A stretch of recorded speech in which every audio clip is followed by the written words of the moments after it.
वेंचुरोमीटर एक ऐसी डिवाइस है जिसकी हेल्प से आप किसी इनकम्प्रेसिबल फ्लूइड का रेट ऑफ फ्लो कैलकुलेट कर सकते हो, या आप कैलकुलेट कर सकते हो फ्लूइड किस वेलोसिटी से फ्लो कर रहा है। इसमें होता क्या है कि एक छोटा सा सेक्शन होता है जिसका एक हिस्सा लगभग उसी पैरामीटर का होता है जिस पैरामीटर का आपका मेन पाइप होता है। आगे जाके वो थोड़ा सा बैंड हो जाता है, नैरो हो जाता है वो, और यहाँ से फिर वो नॉर्मल वैसे हो जाता है। तो जो पाइप होता है, मेन पाइप, उसमें इसको इस तरीके से जोड़ देते हैं। ये हिस्सा एक एंड पे हो जाता है, ये हिस्सा दूसरे एंड पे हो जाता है, और यहाँ पर हमारे पास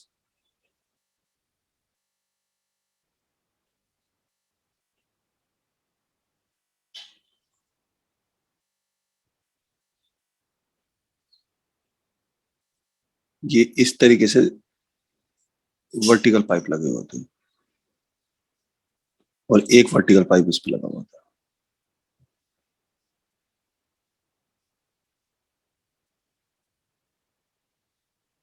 क्लियर? अब क्या होगा देखो, जब ग्राउंड से सपोज ये जो हाइट है, जो लिक्विड आ रहा है, इसकी हाइट है यहां से h। ठीक है, ये ग्राउंड है हमारे पास। अब एक बात देखिए, यहाँ पे सपोज ये वाला एरिया ऑफ क्रॉस सेक्शन है A1, और इस जगह पर जो एरिया ऑफ क्रॉस सेक्शन आ रहा है दैट इज A2। ठीक है, तो जिस जगह पर एरिया ऑफ क्रॉस सेक्शन ज्यादा होगा वहां पर वेलोसिटी कम होगी, आई कॉल दिस V1।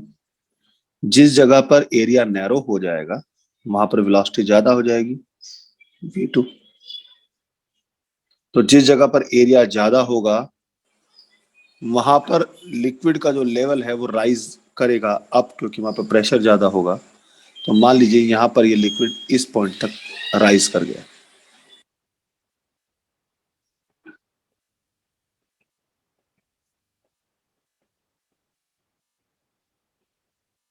और क्योंकि इस पॉइंट A2 पर राइज कम होगा तो मान लीजिए वो यहां तक राइज करेगा।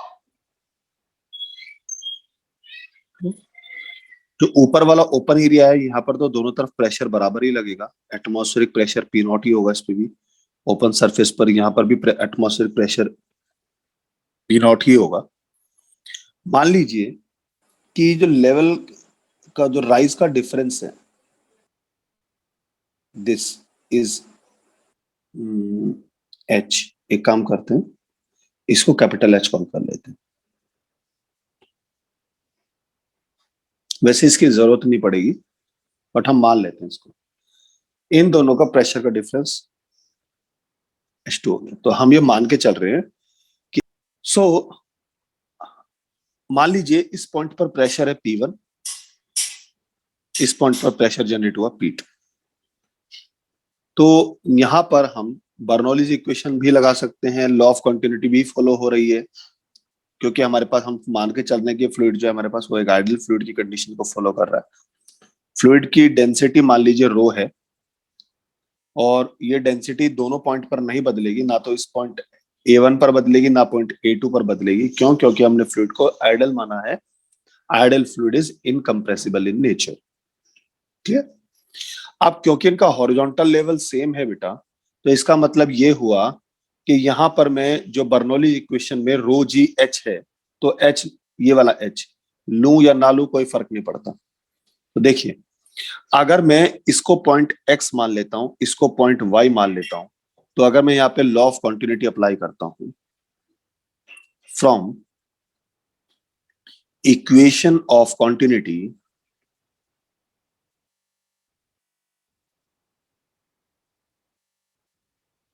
क्या हो जाएगा? इस पॉइंट पर A1 into V1 should be equals to A2 into V2। Point x पर रेट ऑफ फ्लो और पॉइंट वाई पर रेट ऑफ फ्लो बराबर होना चाहिए। एरिया बढ़ा, वेलोसिटी कम हुई, एरिया कम हुआ, वेलोसिटी बढ़ी, लेकिन रेट ऑफ फ्लो बराबर रहेगा। तो यहां से मैं V2 कैलकुलेट कर सकता हूं कि नैरो एंड पे हमारे पास वेलोसिटी क्या होगी, that will be A1 upon A2 into V1। I call this equation number first. अब मैं इसमें बर्नौलीज इक्वेशन लगाता हूं एंड फ्रॉम बर्नौलीज थ्योरम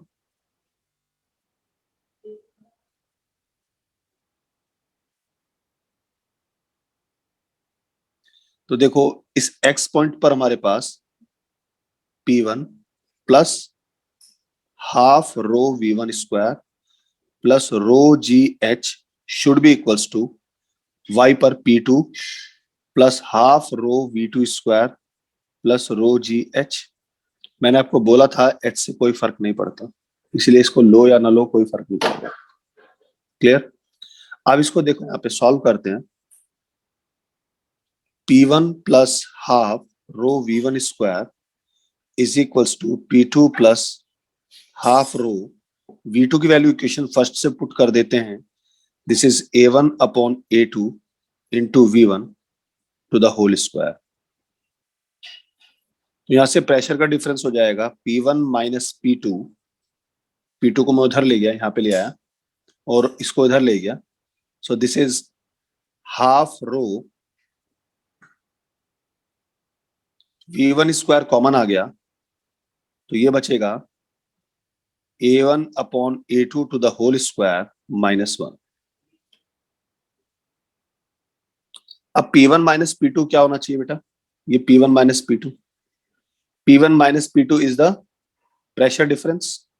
क्योंकि देखो अगर मैं यहाँ पर P1 और P2 कैलकुलेट करता हूँ इन पॉइंट्स पर, तो P नॉट प्लस यहाँ की हाइट ये वाली और यहाँ पे P नॉट प्लस यहाँ की हाइट, तो जब कैलकुलेट करेंगे तो उनका डिफरेंस आएगा सीधा, तो देखा जाएगा। तो P1 minus P2 is simply what, rho g into h, pressure height का डिफरेंस टू सरफेसेस का। तो मैं यहाँ सीधा पुट कर सकता हूँ, since P1 minus P2 is rho GH, so it means rho GH is equals to half rho V1 square A1 square upon A2 square minus 1। So यहां से आपका रो से रो कैंसिल हो गया। आपको कैलकुलेट करना है कि रेट ऑफ फ्लो क्या है, तो V1 निकल गया आपका। V1 is how much? V1 square is GH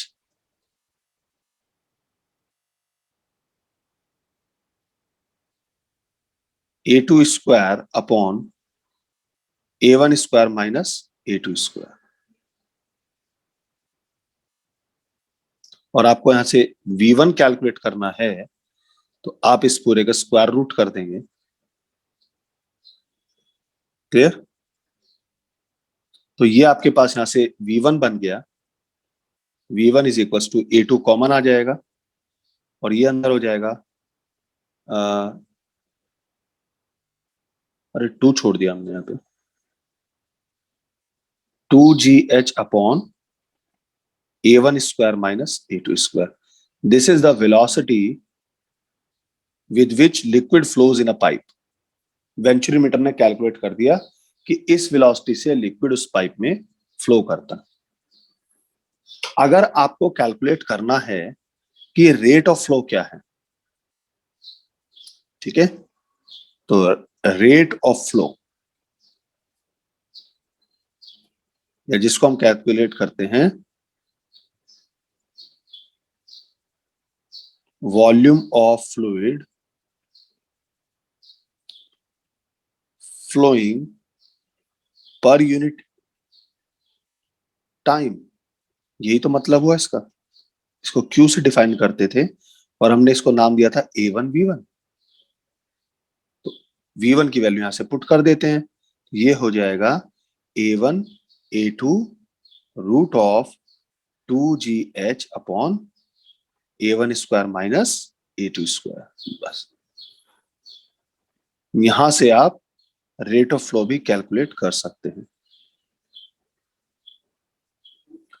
इसका मतलब ये हुआ कि आपको सिर्फ ये हाइट देखनी होती है, क्योंकि A1 A2 ये वाला फैक्टर तो फिक्स्ड है, कांस्टेंट है, तो हाइट का डिफरेंस जितना होगा वहां से हमारे पास रेट ऑफ फ्लो निकल जाएगा। तो जितना हाइट का डिफरेंस ज्यादा होगा इसका मतलब उस पाइप में फ्लूइड उतना ही तेजी से फ्लो कर रहा है, और हाइट का डिफरेंस जितना कम होगा तो फ्लूइड उतना ही स्लो रेट से फ्लो कर रहा है।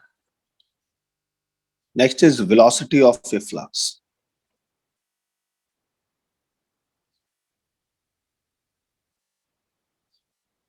ये टॉरिसेलिस थ्योरम भी कहलाती है।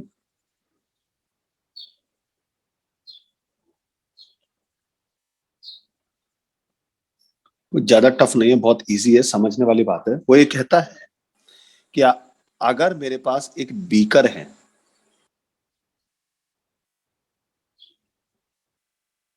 ये ग्राउंड पे रखा हुआ है, ठीक है बेटा, इस बीकर में यहां तक आपने फ्लूइड फिल किया हुआ, लिक्विड ले लिया, कोई वाटर ले लिया, कुछ भी ले लिया, तो देखो इसकी जो ओपन सरफेस होगी उस पर जो प्रेशर लगेगा वो क्या होगा, एटमॉस्फेरिक प्रेशर होगा फ्री सरफेस पर। और मान लीजिए ये लिक्विड जो है इसमें h हाइट तक फील्ड है, और आपने यहां पर क्या कर दिया बेटा, एक होल कर दिया। इस होल को क्या बोलते हैं, ओरिफाइस। तो क्या होगा, यहां से फ्लूइड बाहर आना शुरू हो जाएगा ऐसे। तो यस यहां से सर। जब फ्लूइड बाहर आएगा ये इसके पास एक वेलोसिटी भी हो जाएगी। सपोज ये v वेलोसिटी से आ रहा है, तो ये जो वेलोसिटी होती है इसी को बोलते हैं velocity of a flux. This is called velocity of a flux. Yes. तो ये हमारे पास सरफेस ए मान लेते हैं इसको। This is the surface a, point a, this is the point b. अब मान लीजिए ये जो हाइट है जहां पे होल किया ये स्मॉल एच है, क्लियर? या हाँ ठीक है, इसको स्मॉल एच मान लिया। तो वो क्या कहता है, टॉरिसेलिस ने क्या बोला कि यहां जो वेलोसिटी ऑफ ए फ्लक्स होगी वो वेलोसिटी ऑफ ए फ्लक्स कितनी होगी, आपको ये हाइट मेजर करनी है कि ओपन सरफेस से जो होल है उसकी हाइट कितनी है। This is h minus H. हो गया नहीं होगी? तो जब आप एज्यूम करो कि इसी हाइट से अगर एक बॉल को u इज इक्वल टू 0 से ड्रॉप करते हो नीचे, और ये हाइट कितनी हो, h माइनस एच हो, तो बताओ यहां पे आकर इसकी वेलोसिटी कितनी हो जाएगी, √2gh। यही होती है ना, पढ़ा है ना हमने काइनेमेटिक्स में। तो वही स्पीड इस लिक्विड की भी होगी। वेलोसिटी ऑफ ए फ्लक्स यही है, टॉरिसेलिस थ्योरम में यही है कि the velocity of a flux is equal as a freely falling body from the same height as the hole is above the free surface। ठीक है, अब देखो इसको कैसे मैं प्रूव करके दिखाता हूं। देखो बर्नौलीज थ्योरम, देखो ये तो हमने कैलकुलेट कर लिया, ये तो इतना ही होता है। बर्नौलीज थ्योरम लगाते हैं इस पे। यूजिंग बर्नौलीज थ्योरम, तो ए पर बर्नौली थ्योरम लगाएंगे तो P not is the atmospheric pressure plus इसकी हाइट है ग्राउंड से ρgh प्लस वेलोसिटी तो यहाँ पे 0 है, इस पॉइंट पर ए पर तो वेलोसिटी नहीं है, यहाँ पे तो फ्लूइड रेस्ट पे है।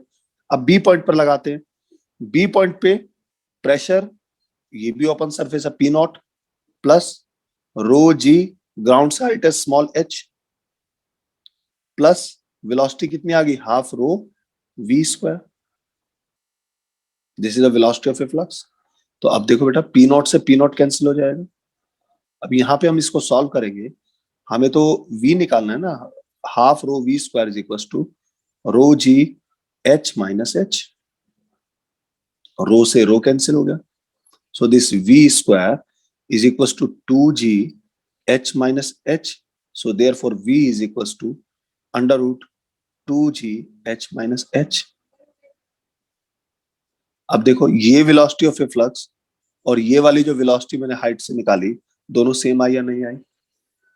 तो यही टॉरिस-एलिस थ्योरम है कि अगर हमने फ्रीली एक बॉडी को फ्रीली फॉल कर दिया फ्रॉम द सेम हाइट जहां पर लिक्विड की लेयर और होल है, तो अगर वो हाइट और फ्रीली फॉलिंग बॉडी की हाइट बराबर है, तो जो speed freely falling body gain करता है वो ही वेलोसिटी ऑफ ए फ्लक्स होगी।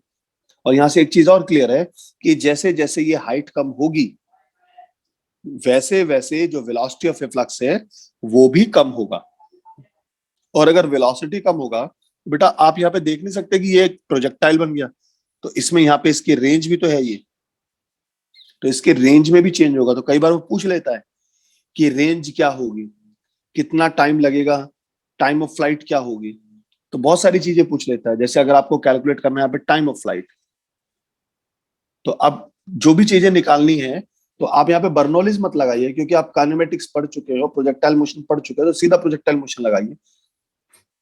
तो अगर मुझे टाइम ऑफ फ्लाइट निकालनी है इसकी, and suppose I denoted by T, so time of flight T is equal to under root 2h upon g. h की वैल्यू कितनी हो जाएगी, h minus H difference upon g, सीधा निकल जाएगा। अगर आपको रेंज निकालनी है, तो range R, range is equal to horizontal speed into time of flight. और हॉरिजॉन्टल स्पीड क्या है, ये है horizontal speed, velocity of a flux 2g h minus H, और टाइम ऑफ फ्लाइट है 2h माइनस एच अपॉन जी।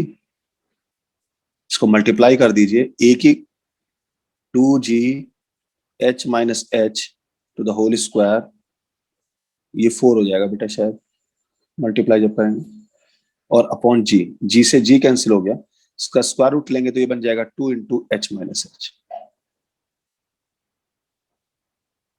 Clear?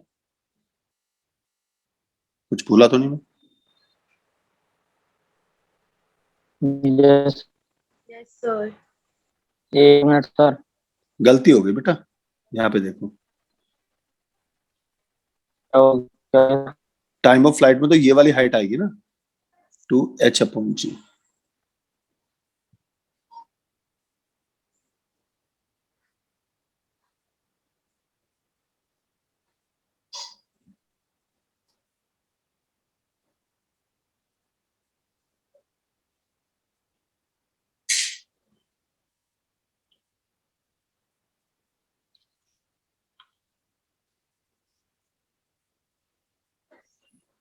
ये बने range.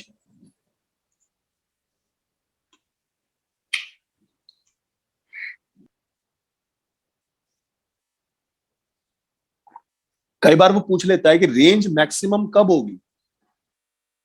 सो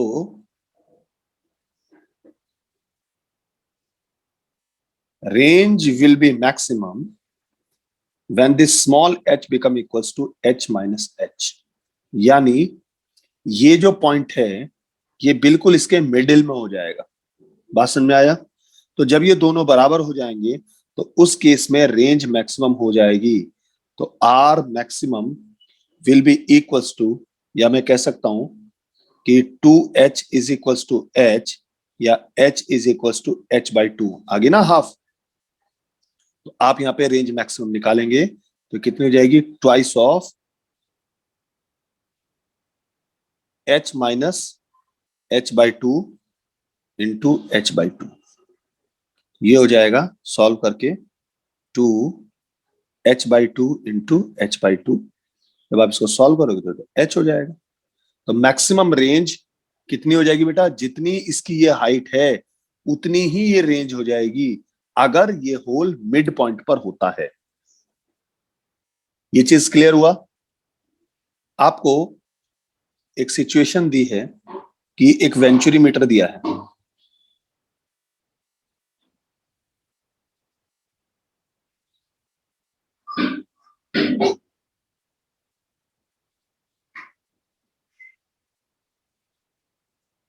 यहां पर लिक्विड साइड तक, यहां पर लिक्विड साइड तक, तो इनका जो डिफरेंस है दिया है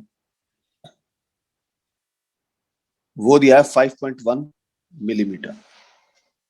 this is the end X, this is the end Y. G की वैल्यू उसने बोला है कि आपको लेनी है 1000 सेंटीमीटर पर सेकंड स्क्वायर। इस एक्स पॉइंट पर जो फ्लो कर रहा है फ्लूइड, उसकी जो स्पीड है that is 2 centimetre per second. तो बोल रहा है कि यहां से वाटर जो निकल रहा है उसकी स्पीड निकालिए वाई पर कितनी होगी। क्वेश्चन क्लियर हुआ? Yes sir.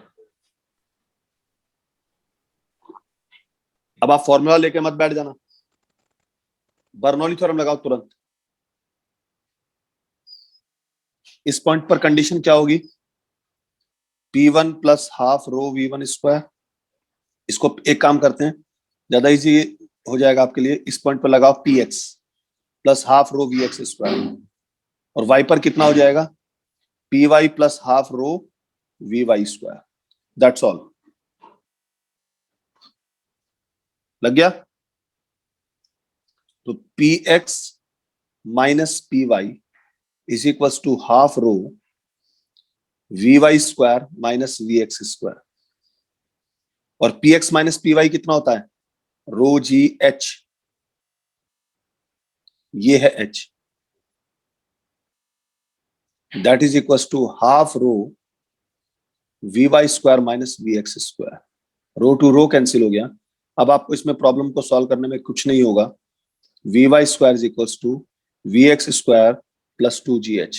देखो इक्वेशन ऑफ मोशन बन गई।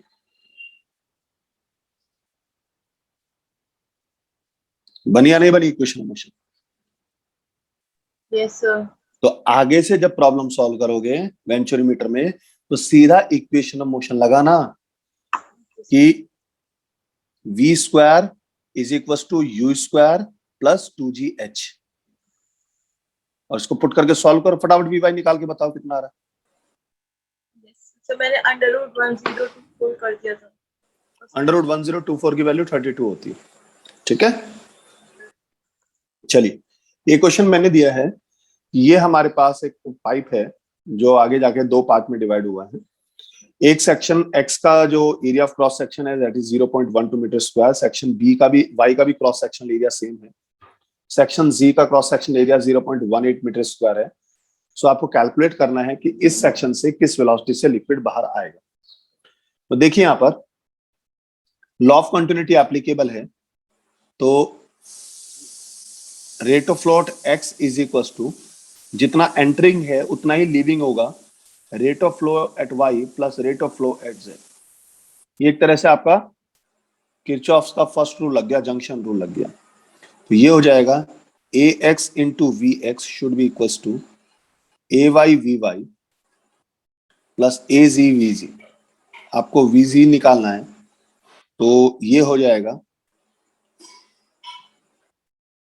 ए X V X minus A Y V Y upon A जी।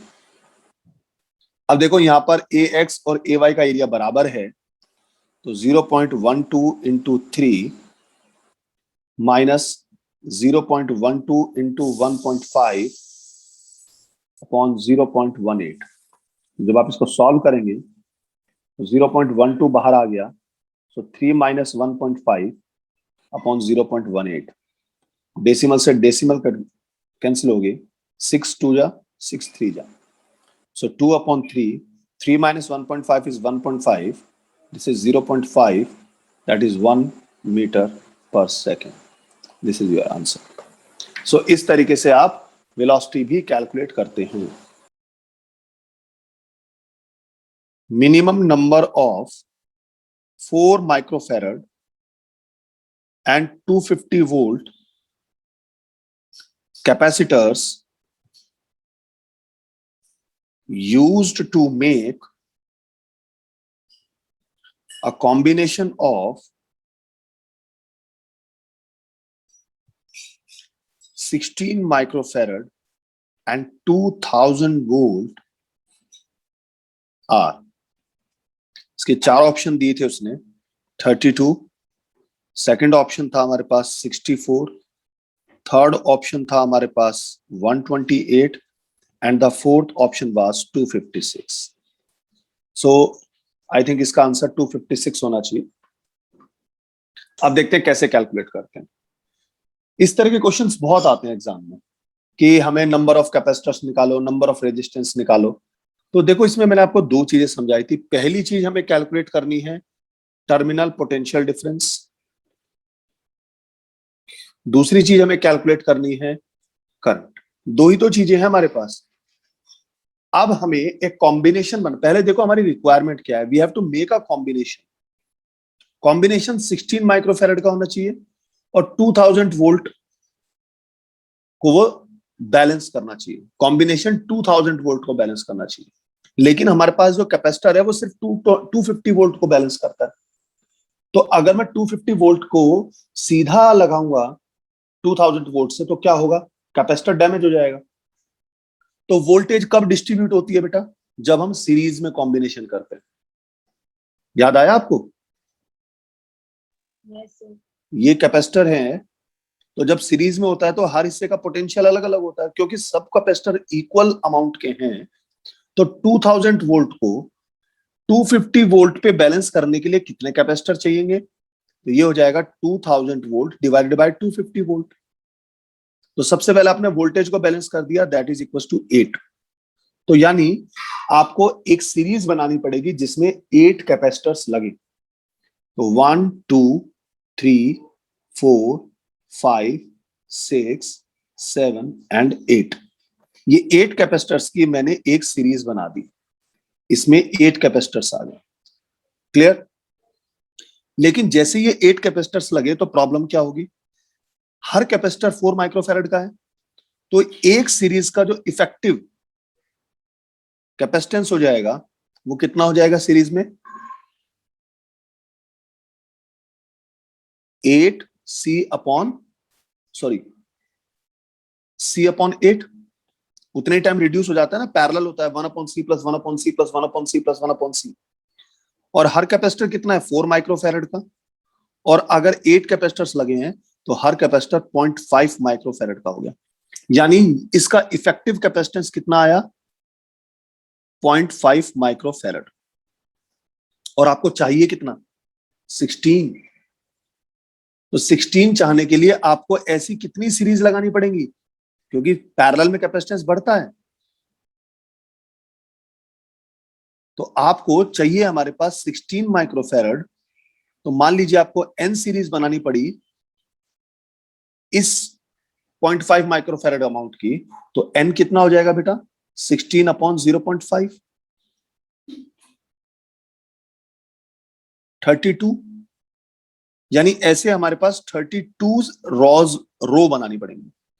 और हर रो में कितने कैपेसिटर हैं, 8 कैपेसिटर. तो टोटल नंबर ऑफ कैपेसिटर्स कितने हुए,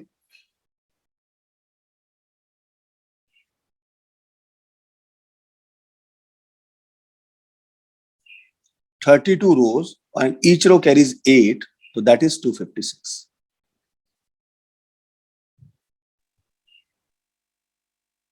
अब ये आपको कहीं ना कहीं याद दिला रहा होगा जब हमने सेल का कॉम्बिनेशन किया था, मिक्स्ड कॉम्बिनेशंस ऑफ सेल, वहां पर हमने टोटल नंबर ऑफ सेल्स निकालते m into n.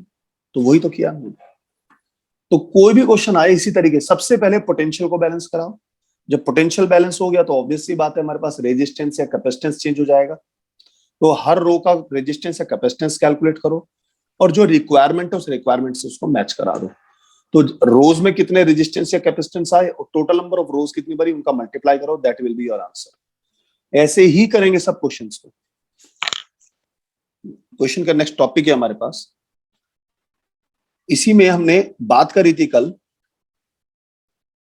कि लिक्विड इनकम्प्रेसिबल होना चाहिए, नॉन विस्कस होना चाहिए. तो हम कल एक टर्मिनोलॉजी पढ़ रहे थे, विस्कोसिटी. विस्कोसिटी क्या होता है, viscosity is just like a friction.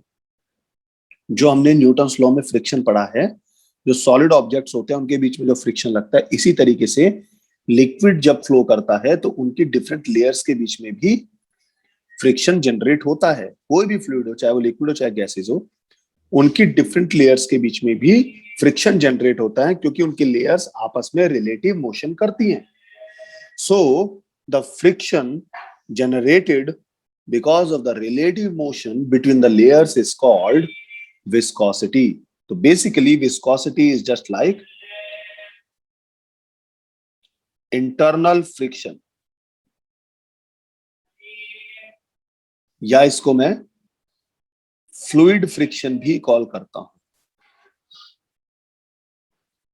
लेकिन ये फ्रिक्शन उस फ्रिक्शन की तरह ट्रीट नहीं करता जो हमने एनएलएम में पढ़ा. तो विस्कोसिटी की बात करें तो मैंने बोला था कि जो हमारे पास डिफरेंट लेयर्स के बीच में जो फ्रिक्शनल फोर्स जनरेट होती है, लेयर्स एक दूसरे को अपोज करती हैं, that is called the viscosity. अब ये विस्कोसिटी जो है किस तरीके से काम करती है, इसको हम कैलकुलेट करते हैं. इसको सबसे पहले कैलकुलेट किया था न्यूटन ने. इसका भी लॉ न्यूटन ने ही दिया था. सपोज मेरे पास दो डिफरेंट लेयर्स हैं, एक लेयर ये रही और एक लेयर नीचे वाली ये रही. वैसे तो बहुत सारी लेयर होती है और इन दोनों लेयर का बीच में जो डिफरेंस है वो मैंने कैलकुलेट कर लिया. Let it is delta X. Vertical difference है तो इसको डेल्टा वाई मान लेते हैं. Let it is delta Y. ये है लेयर पी, ये है लेयर क्यू. क्लियर? अब ये वाली लेयर और ऊपर वाली लेयर, इन दोनों की वेलोसिटीज में डिफरेंस होगा. अगर हमारे पास दोनों लेयर्स का डिफरेंस, सरफेस का बीच में जो गैप है, दैट इज डेल्टा वाई. मान लीजिए इधर की वेलोसिटी है v, तो यहाँ की velocity v plus delta we. मैं मान के चलता हूं कि इतने अमाउंट से बढ़ गई. क्लियर? तो अब हमारे पास बात आती है कि ये जो हमारे पास डेल्टा वी बढ़ी, तो इसके बढ़ने से और नीचे वाली लेयर के वेलोसिटी कम होने से इन दोनों के बीच में जो वेलोसिटी में जो चेंज हुआ है, तो this change in velocity with the vertical distance is called velocity gradient. Velocity gradient. तो वेलोसिटी ग्रेडियंट क्या होता है? Change in velocity with respect to vertical distance. बात समझ में आया? So this is the velocity gradient. अब जो हमारे पास न्यूटन ने क्या बोला कि दोनों लिक्विड लेयर्स के बीच में, जो फ्लूइड की लेयर्स होते हैं, उनके बीच में एक फोर्स काम करती है जो फ्रिक्शन की तरह ट्रीट करती है. That force is called viscous force. This viscous force between the two layers depends on the few factors. तो फर्स्ट फैक्टर क्या है? This viscous force is directly proportional to the contact area of the two layers. Area of contact. Area of contact of layers. जो दो layer हैं उन दोनों layer का contact area कितना ज्यादा है. लेकिन आप देखो, जब हमने सॉलिड स्टेट में, सॉलिड में फ्रिक्शन पढ़ा था, वो कांटेक्ट एरिया से इंडिपेंडेंट था. सो this is the difference between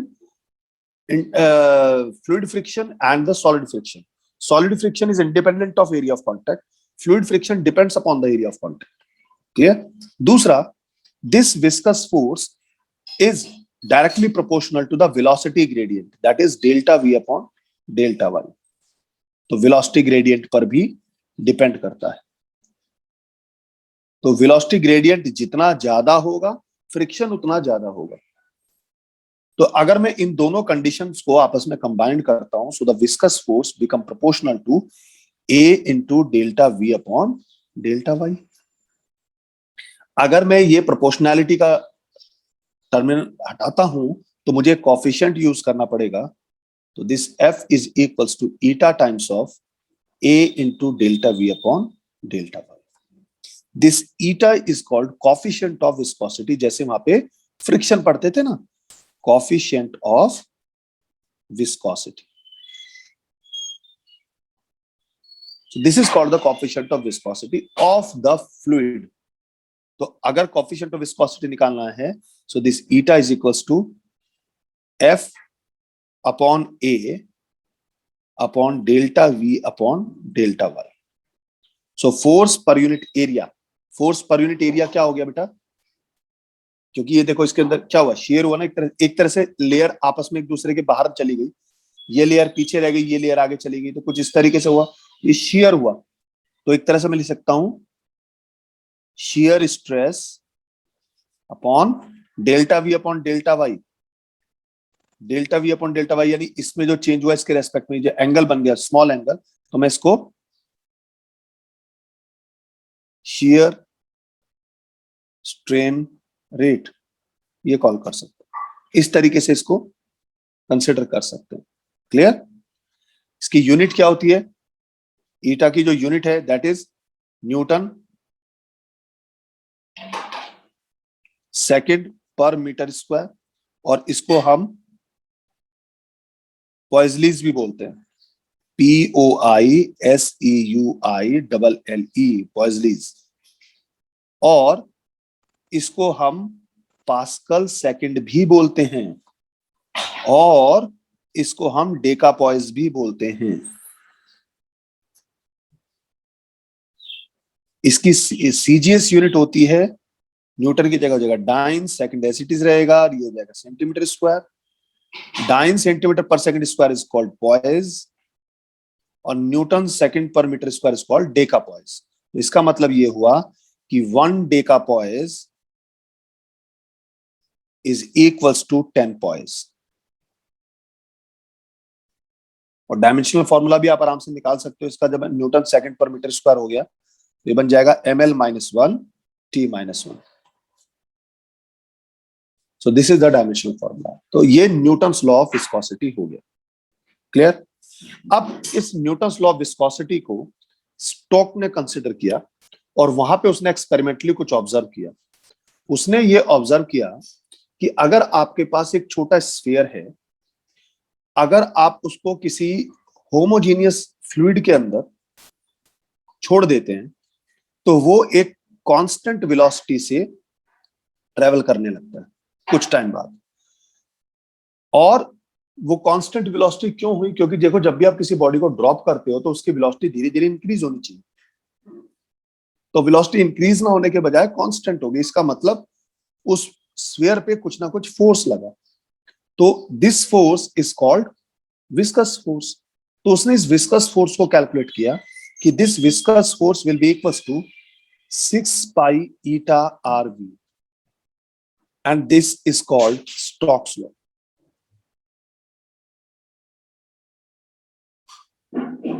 क्या बोला उसने? कि अगर आपके पास एक सॉलिड स्फीयर है, सपोज इसका रेडियस है r, और ये जिस मटेरियल से बना है उसकी डेंसिटी दे दी रो, और आपने इसको एक लिक्विड में डिप कर दिया, ठीक है? सपोज लिक्विड की डेंसिटी रो है और इसकी डेंसिटी सिग्मा ले लेना, चलो इस स्फीयर की डेंसिटी सिग्मा है। तो देखो यहां पर इस पे नीचे की तरफ अपने वेट की वजह से ये नीचे की तरफ आएगा, इसके ऊपर अब थ्रस्ट लगेगा, तो जैसे जैसे ये नीचे आएगा ऊपर की तरफ थ्रस्ट लगेगा, और क्या होगा? इस पे विस्कस फोर्स लगेगी Fv, which is equals to 6 pi eta rv, where v is the velocity with which it is coming down। ये अगर v वेलोसिटी से आ रहा है तो कुछ टाइम बाद ये कांस्टेंट हो जाएगी। कांस्टेंट क्यों हो जाएगी? क्योंकि जब ये इक्वेशन बनी तो this F is equals to F thrust plus Fv। तो जैसे जैसे वेलोसिटी बढ़ेगी तो एक स्टेज ऐसी आएगी कि जो हमारे पास ये W माइनस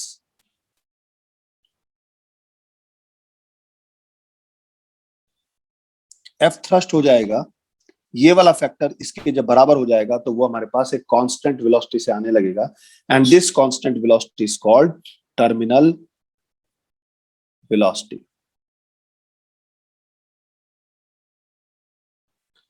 टर्मिनल वेलोसिटी में बॉडी जो होती है वो विस्कस फोर्स की वजह से कंट्रोल होने लगती है और उसके पास एक कांस्टेंट वेलोसिटी आ जाती है। तो टर्मिनल वेलोसिटी को हम Vt कांस्टेंट करते हैं। तो बेसिकली यहाँ पे जो ये F विस्कस है ये Vt होना चाहिए। क्लियर हुआ? तो जब Vt हमारे पास ये हो जाएगा तो जो नेट अपवर्ड फोर्स होगी कौन कौन सी? थ्रस्ट एंड स्टोक्स फोर्स, ये दोनों बॉडी के वेट को बैलेंस करने लगेंगी। ठीक है, तो यानी ये जो इक्वेशन बनी ये हमारे पास सेटिस्फाई हो जाएगी कि net downward force will be equals to F thrust plus F viscous. अगर वेट निकालना है, वेट कितना हो जाएगा देखो, 4/3 pi R cube, volume into density into g, ये हो जाएगा इसका वेट। तो ये हो जाएगा 4/3 pi R cube volume into density of body into g. और थ्रस्ट कितना हो जाएगा, Archimedes principle, 4/3 pi R cube, same amount, लेकिन इसको बाहर निकालेगा उतना अमाउंट वाटर का। Clear, 4/3 pi R cube rho into g plus अब thrust viscous force 6 pi eta R V terminal. तो यहां से जब आप इसको सॉल्व करते हैं तो ये हो जाएगा 6 pi eta R V T is equals to 4/3 pi R cube, this is sigma minus rho into g. तो पाई से पाई कैंसिल हो गया, आर से इसकी एक पावर कैंसिल हो जाएगी, तो हमारे पास टर्मिनल वेलोसिटी आ जाएगी 2/9 into R square sigma minus rho G upon eta. This is the expression for terminal velocity. यहां पे आर क्या है, रेडियस ऑफ स्फीयर। सिग्मा क्या है बेटा, डेंसिटी ऑफ स्फीयर। रो क्या है हमारे पास, डेंसिटी ऑफ फ्लूइड। ईटा क्या है हमारे पास, कोएफिशिएंट ऑफ विस्कोसिटी। ये सब चीजें क्लियर होनी चाहिए। अब जो एक ग्राफ अगर मैं बनाता हूं वेलोसिटी का और टाइम के रेस्पेक्ट में, तो जब हमने इसको ड्रॉप किया, जब स्टार्टिंग पॉइंट से ड्रॉप किया तो धीरे धीरे वेलोसिटी बढ़ी और एक स्टेज के बाद वेलोसिटी कांस्टेंट हो गई, तो उसने क्या गेन कर लिया, टर्मिनल वेलोसिटी गेन कर लिया। ये हमारे पास क्या आ गई बेटा, इसकी टर्मिनल वेलोसिटी आ गई। तो ये ग्राफ बनाया मैंने वेलोसिटी का टाइम के रेस्पेक्ट में। अगर डिस्टेंस के रेस्पेक्ट में बनाता हूं तब भी यही ग्राफ आएगा, तो कंफ्यूज मत होना, डिस्टेंस और टाइम के रेस्पेक्ट में यही ग्राफ आने वाला है। अब देखो इस इक्वेशन में, देखो इसकी जो डायरेक्शन है टर्मिनल वेलोसिटी की वो क्या है, डाउनवर्ड है।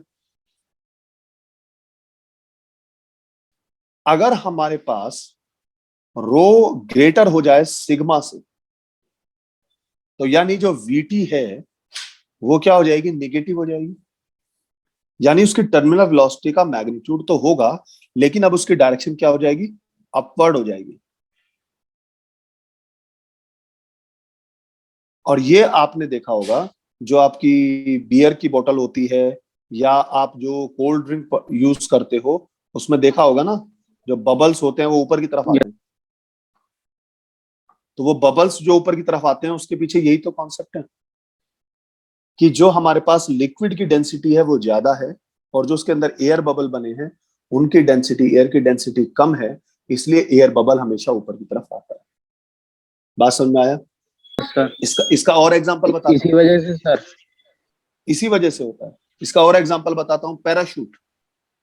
जब पैराशूट ऊपर से जंप करते हैं वो, तो जब वो पैराशूट ऑन करते हैं एक बार को उनकी स्पीड में ऊपर की तरफ होता है, थ्रो अपवर्ड होता है, उसके बाद फिर वो एक कांस्टेंट स्पीड से नीचे आने लगते हैं, देखा होगा आपने। सो जैसे ही वो कांस्टेंट स्पीड गेन करी, that is the terminal velocity. तो हमारे पास जो पैराशूट का केस होता है, तो वो भी हमारे पास जब नीचे डाउनवर्ड आते हैं तो वो कांस्टेंट स्पीड से आते हैं, वो भी हमारे पास इसी का एक एग्जांपल है, ये वाला गेन कर लेते हैं। मिलिकन सॉइल ड्रॉप एक्सपेरिमेंट में जो इलेक्ट्रॉनिक चार्ज कैलकुलेट किया था उसमें भी हमने इसी कंसेप्ट को यूज किया था। ठीक है, और आपको एक चीज और बता देता हूँ, जब ऊपर से हमारे पास रेन ड्रॉप्स आती है तो उनकी जो एक्चुअल वेलोसिटी होती है, देखा जाए, जब वो क्लाउड से थ्रो किया, सोचो इतनी बड़ी हाइट से वो थ्रो किया, उनके पास कितनी स्पीड होनी चाहिए। तो लेकिन वो आने के बाद जब एटमॉस्फेयर में आते हैं तो कुछ स्टेज के बाद वो एक कांस्टेंट टर्मिनल वेलोसिटी से नीचे आते हैं। अगर वो कांस्टेंट एटमॉस्फेयर ना होता तो वो किस स्पीड से आते, और जब वो आपको हिट करते तो आपका क्या हाल होता, ये आप समझ सकते हो इसके बारे में। ठीक है, चलिए next topic is Reynolds number. Reynold number को एनआर से भी डिफाइन करते हैं, कुछ लोग आर से भी डिफाइन करते हैं। तो रेनॉल्ड नंबर बेसिकली हमें क्या बताता है? रेनॉल्ड नंबर बताता है कि जो हमारे पास फ्लूइड का फ्लो है वो कैसा है, स्ट्रीमलाइन है, लैमिनार है या टर्बुलेंट है। सपोज अगर रेनॉल्ड नंबर की वैल्यू लेस देन 1000 आती है तो इसका मतलब फ्लो जो होगा वो या तो स्ट्रीमलाइन होगा या इसको लैमिनार भी बोल सकते हैं। अगर हमारे पास एनआर की वैल्यू ग्रेटर देन 2000 आती है तो हमारे पास ये टर्बुलेंट हो जाएगा। और अगर हमारे पास एनआर की वैल्यू 1000 और 2000 के बीच में रहती है तो मैं बोलूंगा कि जो फ्लूइड है वो इस टाइम अनस्टेबल कंडीशन में है, यानी वो लेमिनार फ्लो से टर्बुलेंट होने की स्टेज में है, या टर्बुलेंट स्ट्रीमलाइन से टर्बुलेंट होने की स्टेज में। अब रेनॉल्ड नंबर कैसे कैलकुलेट करते हैं? Reynold number is basically the ratio of inertial force upon viscous force.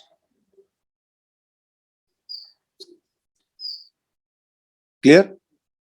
अगर हमारे पास कोई फ्लूइड है जिसकी डेंसिटी दी हुई है, उसकी विस्कोसिटी दी हुई है, और वो एक स्पीड v से मूव कर रहा है, ठीक है, तो उस केस में आप रेनॉल्ड नंबर कैसे कैलकुलेट करेंगे? So this is equals to rho V D upon eta. तो यहां पर रो क्या है हमारे पास? Density of fluid,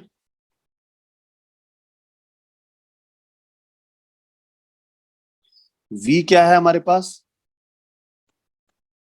mean speed of fluid, eta क्या है हमारे पास? Coefficient of viscosity,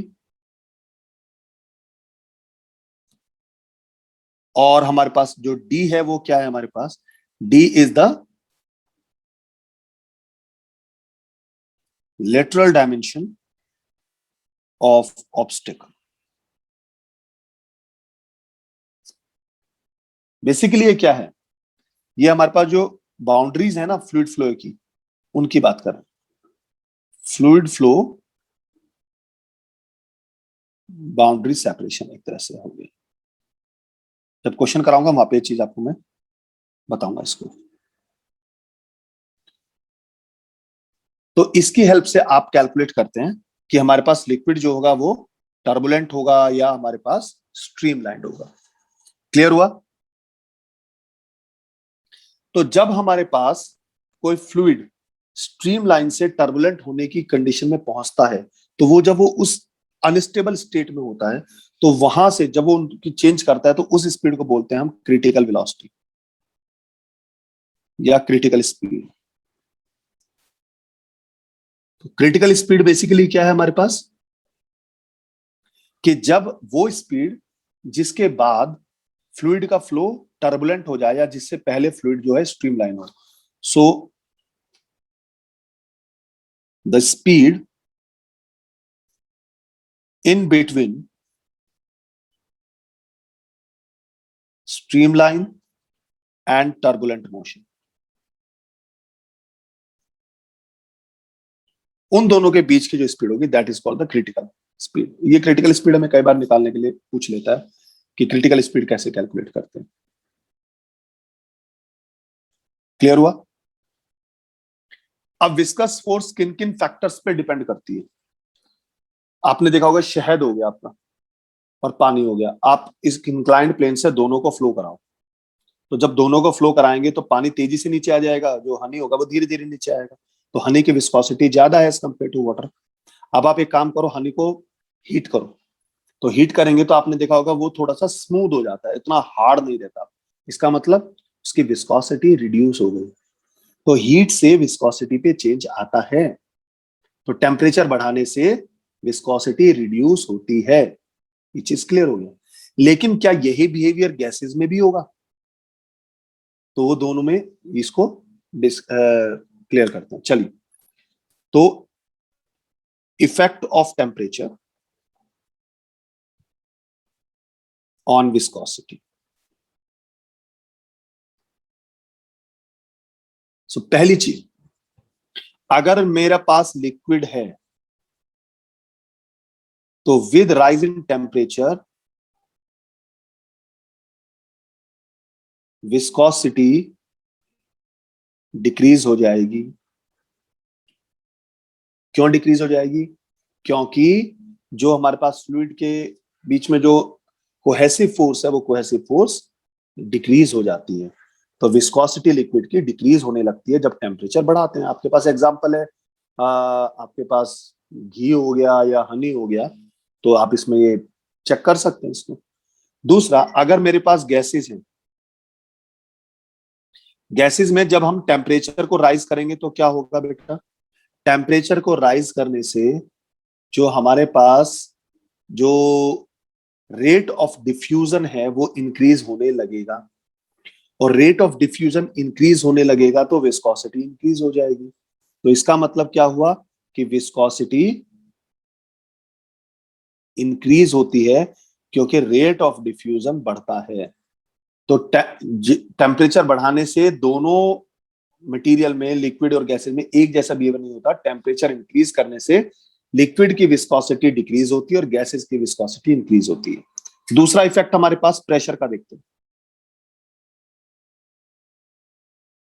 generally viscosity pressure से इंडिपेंडेंट होती है, लेकिन एक्सट्रीम प्रेशर लगाने पर लिक्विड्स की जो विस्कोसिटी है वो इंक्रीज होती है। सो मैं लिख सकता हूं, at low temperature, low pressure,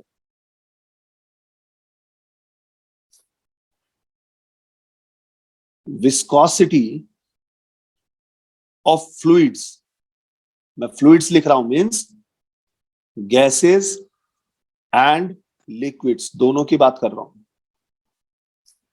is independent. और जब मैं एक्सट्रीम प्रेशर लगाऊंगा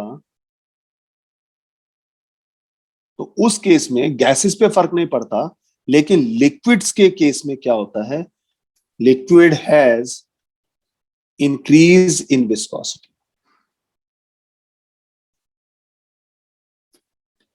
जब हम एक्सट्रीम प्रेशर अपनाएंगे, ठीक है। अब एक रिलेशन है, इसका डेरिवेशन आपके सिलेबस में नहीं है, लेकिन उस पर बेस्ड न्यूमेरिकल आपके पास बनते हैं, that is Poiseuille's formula. Poiseuille's formula basically हमें क्या बताता है कि विस्कोसिटी की वजह से जब हमारे पास फ्लूइड फ्लो करता है तो उसका वॉल्यूम पर यूनिट टाइम कैसे निकालते हैं, यानी रेट ऑफ फ्लो कैसे निकालते हैं। तो Q is equal to delta V upon delta T, rate of flow. तो इसका सीधा सीधा एक्सप्रेशन होता है pi P R to the power 4 upon 8 eta L, जहां पे P क्या है हमारे पास? P हमारे पास है प्रेशर डिफरेंस। R क्या है हमारे पास? Radius of tube, capillary tube. Eta आपको पता ही है, कोएफिशिएंट ऑफ विस्कोसिटी।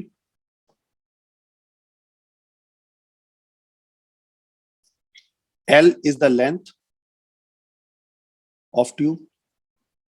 पाई आपको पता ही है क्या हो जाएगा। तो यहां से आप कैलकुलेट कर सकते हैं कि किसी भी फ्लूइड की कोएफिशिएंट ऑफ विस्कोसिटी कितना होगा। क्लियर हुआ? कोई प्रॉब्लम यहाँ पे? नो सर, हो गया क्लियर। एक क्वेश्चन करता हूं। एक वाटर ड्रॉप है हमारे पास जिसका रेडियस दिया है हमारे पास 0.0015 mm। ये फॉल हो रही है, ठीक है। कोएफिशिएंट ऑफ विस्कोसिटी एयर की हमें पास दी हुई है 1.8 इंटू 10⁻⁻5 kg पर मीटर सेकेंड। आपको बताना है कि टर्मिनल वेलोसिटी कितनी होगी वाटर ड्रॉप की, और कंडीशन क्या दिया है कि एयर डेंसिटी को नेग्लेक्ट करिए,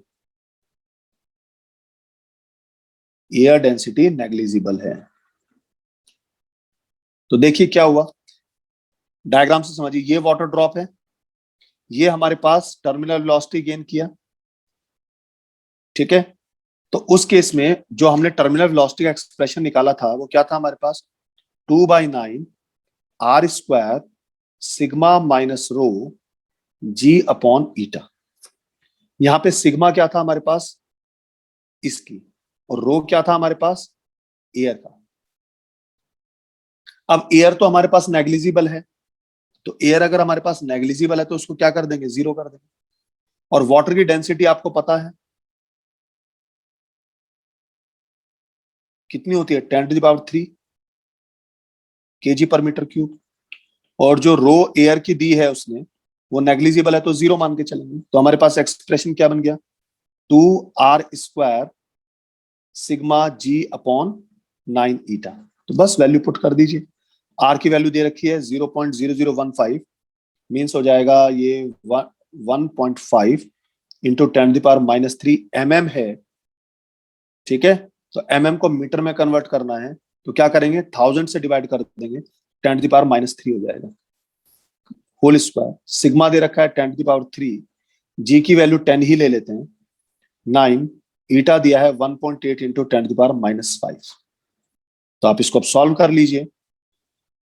तो ये हो जाएगा 2 इंटू 1.5 का स्क्वायर करेंगे, दिस इज 2.25, 10⁻⁻6 का स्क्वायर करेंगे 10⁻⁻12 इंटू 10⁻⁴, 10⁻⁻5 ऊपर चला जाएगा +5 अपॉन 9 इंटू 1.8। अब आप इसको सॉल्व करके जो रिजल्ट आएगा वो लगभग आएगा 2.7 इंटू 10⁻⁻4 मीटर पर सेकेंड। इस स्पीड से आएगा। अब आप एज्यूम कर सकते हो कि अगर ये टर्मिनल वेलोसिटी गेन ना करता, सीधा फ्री फॉल करता, और अगर वो 10 किलोमीटर की हाइट पर है क्लाउड, तो वहां से जब वाटर ड्रॉप आई तो नीचे आने के बाद उसकी वेलोसिटी कितनी होगी ये आप निकाल सकते हो √2gh करके। तो अगर 2gh करता हूं तो g की वैल्यू 10 और हाइट 10 किलोमीटर, 10 इंटू 1000 मीटर, अगर मैं इसको करता हूं तो ये आता है 2 इंटू 10⁵। तो बेटा 10⁵ का मतलब 10⁻² तो यही रहेगा और अंदर हो जाएगा 20। तो लगभग हमारे पास 4.5 इंटू 10⁻² मीटर पर सेकेंड, तो 450 मीटर पर सेकेंड की स्पीड आएगी। सोचो किस स्पीड से आपको हिट करेगा। और टर्मिनल वेलोसिटी की वजह से देखो हमारे पास क्या है।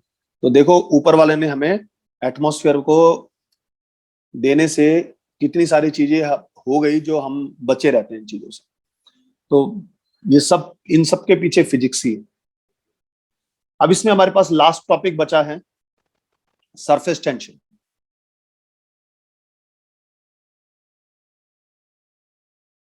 आज आपको असाइनमेंट मिल जाएगा फ्लूइड्स का, ठीक है।